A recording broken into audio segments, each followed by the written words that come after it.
So I've just got finished to watching the latest Mortal Kombat movie, and I will say that the movie is fine for what it's worth.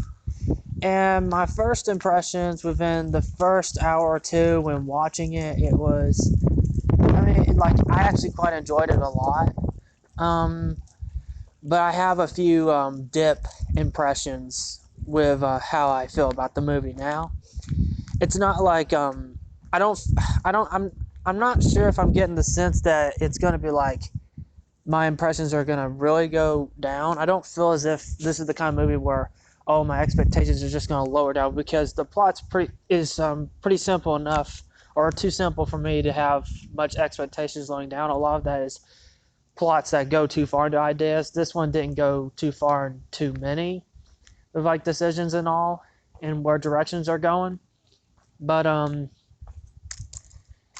I would say, like I said, it's still fine for what it is. The plot is quite simple with how the tournaments are and how it's done, except due to the villains kind of cheating with how they want to get it done, like take over everything and kill the remaining people who have these types of markings on them. They kind of want to just get it over with to kill them in Mortal Kombat in their own way, and not in a tournament type of tradition.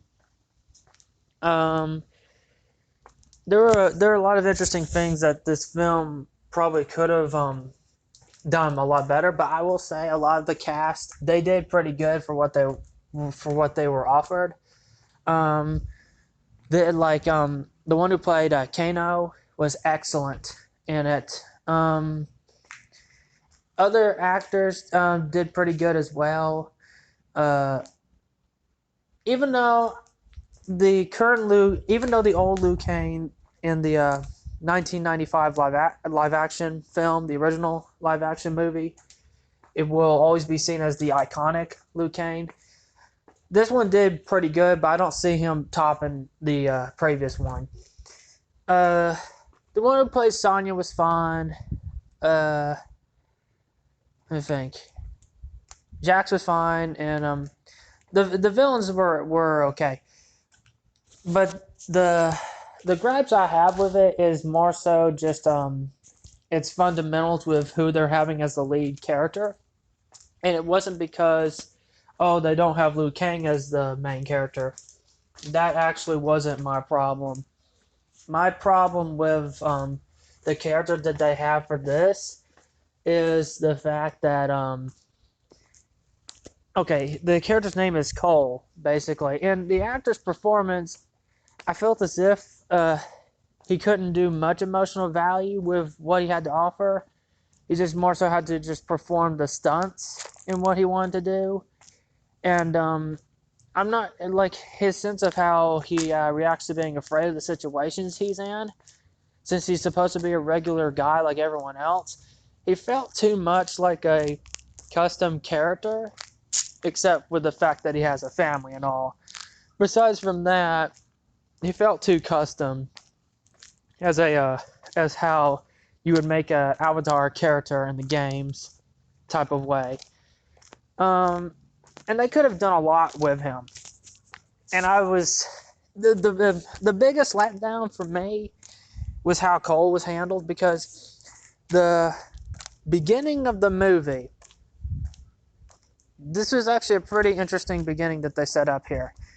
Maybe the ideas of the lore, of them trying to get into the lore, conflicted with a lot of decisions that they could have done better, which is why they were pandering to how the fans wanted the lore to be done, with what could have been done better with the plot, with what they could have done with Cole. Because I don't have a problem with this character in terms of like the concept of him. My problem is a lot of things could have panned out so much better. Okay, back to what I'm saying about the beginning. The premise of the film starts off in like 1600 AD, okay? Somewhere around there. It starts off with Sub-Zero trying to like he kills some of the bloodline of Scorpion, basically. And Scorpion, without the mask, fights him and he loses. And the only survivor of Scorpion's descendants is his daughter, like, well, a child, which is his baby. The thing is that if you thought that child was gonna be like Cole or something like along lines, and there was some reason why he didn't want to do what he did, if you thought the plot was gonna head into that direction, you're gonna be disappointed, because he's really just a descendant of that person. And that's kind of a letdown, because they could have done a lot of interesting things with that character, with him not like wanting to claim that type of heritage, or why he didn't want to like go along with a lot of the fights. There could have been a lot of interesting things that they could have done with it. And one of the things that I think that they could have done, I mean, I guess he doesn't have to be the baby and all, but it would have added more like personal matters over wondering who he is. I felt it would have added more like personal trauma in some degree, an aspect, with why Cole needs to take down Sub-Zero if he was actually the baby that survived. And with him like not accepting of who he is and all this other stuff, he like loses to Sub-Zero. What would have been better is that Cole, after Cole loses to Sub-Zero, he has to go to hell to learn to train like his father or his ancestor Scorpion in order to defeat Sub-Zero, like become the next Scorpion. So, and if basically it would be just Cole versus Sub-Zero. Like that fight, that final fight in the movie should have been just Cole versus Sub-Zero. It should not have been like Cole and Scorpion versus Sub-Zero. It should have been just him, because it would have made a more engaging matchup.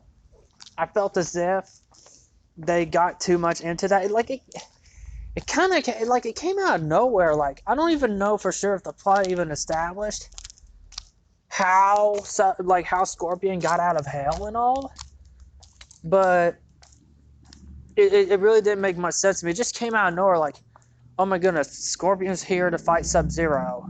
Why? Like how? How did he do this? How did he get out of hell and all? And I don't know for sure the film properly explained that enough to know why. But I personally believe that they didn't need to add him in the movie. Like him having his beginning was set up a solid premise for Cole to take in that mantle, and understanding that if this guy can take down my predecessors, and I have to be a successor in order to take down this guy. It really, like, there was just so much that they could have done with just those two fighting instead of just having that team up. It just like the missing part of this movie, and its selling point to me, is that they could have worked well with Cole, like becoming Scorpion. They could have really worked in that plot very well, on my opinion. But it is what it is. I mean, the fight was still good and all. It was still well done. I just felt as if that could have made the character feel more satisfying with his achievements and who he becomes at the end. And but yeah, a lot of the fight scenes in this movie are well done with what they are. Are they? They're a lot like how a lot of action films are. They're not like They're very much into that very quick pace type of action type of cinematography, and how like a Monster Hunter was. It is starting to be noticeably repetitious in how that's happening now, and I'm afraid that's like the type of ways and filmmakers used to film martial arts back then, back in like the 90s and 80s and 70s, like how Enter the Dragon was done. I feel like that kind of cinematography and choreography, that type of style is becoming just too like rushed to this and that too much to like feel a sense of like tension and all. So I'm afraid I hope more movies don't do that, but it was still they're still fine for what they're worth. But back to what I'm saying, the sound well continuing off from what I'm saying, the soundtrack in this film it's not bad, but I feel as if they could have used in a more like a techno sense type of way, and the type of style and how like you hear Liu Kang's theme from when you like type on YouTube that, or Raiden's theme, or Smoke's theme, or what was it, Reptile's theme.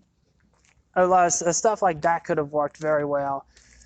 In terms of that, I mean, they had some of it like in the credits song, but I feel as if that should have had more of that. One thing's for sure, I'm glad that this movie is rated R, and it kept that rating. And it doesn't like it actually kept to like the very roots in how Mortal Kombat revolutionized 2D fighting games. That worked pretty well. Overall, I would say this movie is fine for what it's worth, but the very like one they're selling a character, they're leading like driving force of a character that was supposed to be like who you have the main focus on, or the primary focus on. I felt as if his progression could have been more satisfying and more exciting to see who he would become. As I've said, him actually undergoing all these types of trainings where so much doesn't work to the point where he has to go to hell for it to all work and become the one and only that most Mortal Kombat fans love, Scorpion, could have been so much more interesting than what we got. But overall, the film's fine for what it's worth. If you want to go see it, that's fine. Just if you're a Mortal Kombat fan, don't raise too much expectations for it, because it's I don't think when it comes to like adapting and using a lot of the plot elements from the lore of the games and all, I don't feel as if that you're going to be satisfied with a movie that's not much of an hour and past an hour and 30 minutes long type of length would satisfy you enough on that. But overall, I would say it did what it could on its own in trying to satisfy fans to some extent, but trying to work and construct a plot with its own limited time span.